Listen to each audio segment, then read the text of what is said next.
we have to begin to identify those goals and objectives, as you have been doing, and pushing that to the forefront so that people will understand the purpose and the meaning of the movement. Oh, mama, mama, can't you see? Oh, mama, mama, can't you see? What police have come to be? What police have done to me? Those Occupy people don't seem all that bad.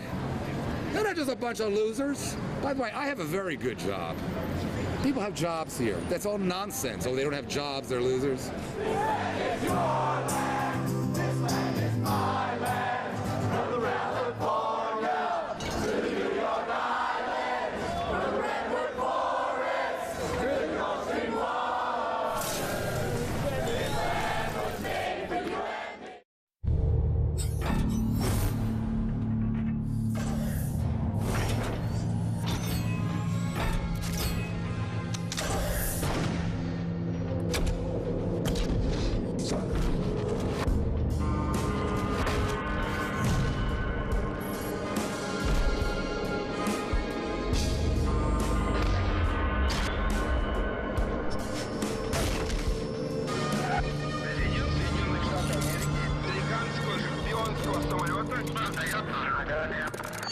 This history still keeps its secrets, but now it's time to reveal the hidden. The Soviet Files, 3 days in August on RT Documentary.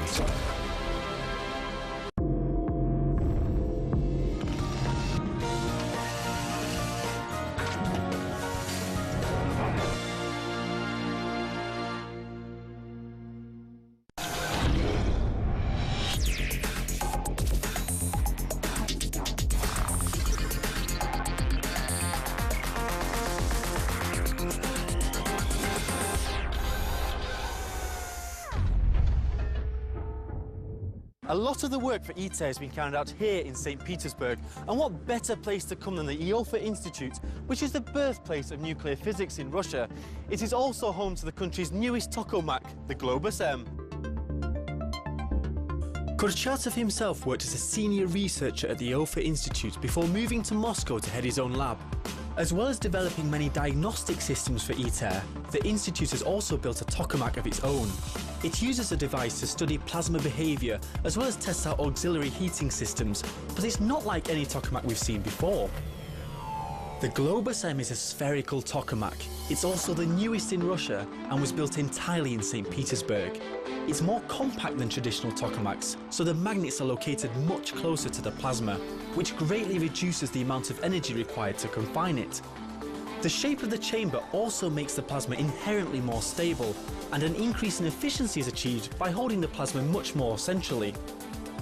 Despite the magnetic fields being generally weaker in this type of tokamak, making it harder to reach the required plasma density, it's certainly not without its uses. As far as the energy industry is concerned, researchers are currently designing what's called a hybrid reactor. That's a tokamak, or a spherical tokamak in our case, is used as a source of fast neutrons. Unlike, say, ITER, there's no self-sustaining reaction, and those fast neutrons are used to irradiate spent or unspent nuclear fuel, like what's normally used in classic fission reactors. Russia isn't just providing a lot of the technology for ITER, a lot of the manufacturing is being carried out here as well. One of the country's specialities is superconductors, so that's why it's joined forces with 5 other countries to produce coils for ITER's toroidal and poroidal magnetic systems. Russia will provide a total of 73 spools of superconducting magnetic cable for ITER, each with a length of over 800 meters. We are very pleased that our superconductors have extremely stable characteristics. Our parameters don't get very high and then fall very low. They are high and stable from sample to sample. This means our production method is stable. There are many stages to the manufacturing process. The thin superconducting wires are produced at the Chepetsk mechanical factory and are then sent 750 miles here to Podolsk, where they are cleaned and coated in chrome. The wires are then wound to produce strands, which in turn are wound 5 times to produce a cable 4 centimeters thick. It's then wrapped in a steel jacket and compressed. The cable is loaded onto an 8.5-ton spool for transportation to ITER. Most of the magnets will be assembled in ITER's giant magnet assembly facility, apart from one which will be manufactured in Russia. All in all, ITER will have 18 superconducting toroidal field and 6 poloidal field cores, a central solenoid, and a set of correction cores that confine, shape and control the plasma inside the vacuum vessel. Nizhny Novgorod is an ancient Russian city, not only renowned for its picturesque beauty and rich history, but its reputation for scientific research and manufacturing is known far outside Russia's borders. At the end of August this year, ITER General Director Osamu Motojima visited Nizhny Novgorod to inspect JICOM's production facility. JICOM is responsible for producing 9 out of the 24 gyrotrons in ITER. Gyrotrons were invented in Russia in 1964 in what is now called the Nizhny Novgorod Institute of Applied Physics. They're now used in the vast majority of tokamaks throughout the world, as heating the plasma without them would be next to impossible. ITER's 24 gyrotrons will be located in a separate building 150 meters away from the reactor. The electromagnetic waves they produce will be sent via long waveguides into the reactor, helping heat the plasma to the temperature necessary for fusion.